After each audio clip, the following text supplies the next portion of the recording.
Snowboards are always changing. That's a fact. New sustainable materials are replacing old environmentally impactful ones. Shapes are always changing, bends are changing, the list goes on.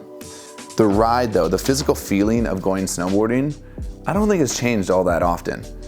That is until I started exploring the 3D boards that have been popping onto the market. This board in particular, the 3D Deep Daze, changed the way it feels to ride powder.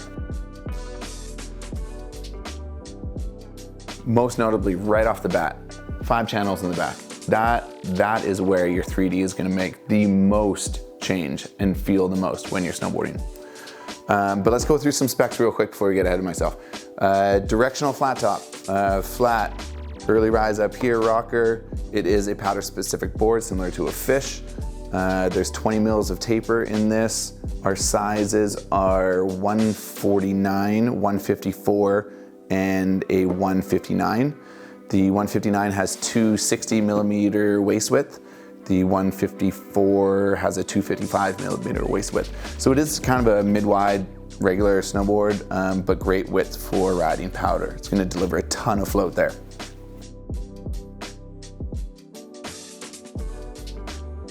These tail points and channels are by far the most noticeable thing on this snowboard. And really, it absolutely changes the way it feels to ride powder. Compare these grooves to having extra edges. I mean, if you rail a corner or a carve on hard pack on a groomer, your edge is in and you're getting power through it and you're shooting back out. It's such a good feeling powering through that. You're gonna get a similar feeling on this board when you're riding powder now.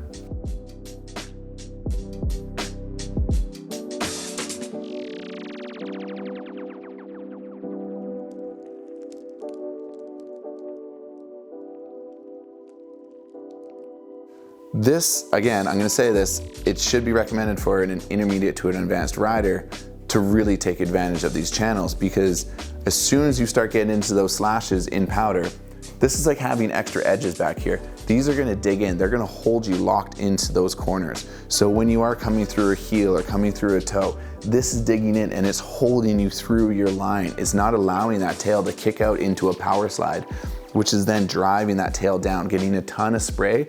But I think for some of the less advanced people, they may be intimidated by that, where they feel locked into always going straight. You have a ton of float on this snowboard, and it's small and light and easy to move. But where you're gonna make up that stability is with these grooves, and they are gonna lock you into the turns that you wanna do.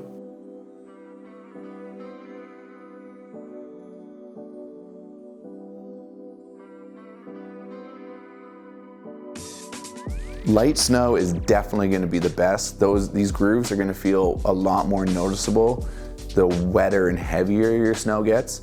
And again, that's why I wanna reiterate, the people that are gonna take advantage of this board most are the intermediate to advanced riders. It's the easiest way I can explain it. It really feels like you're edging and carving on hard pack, except you're on powder, which is such an insanely great feeling.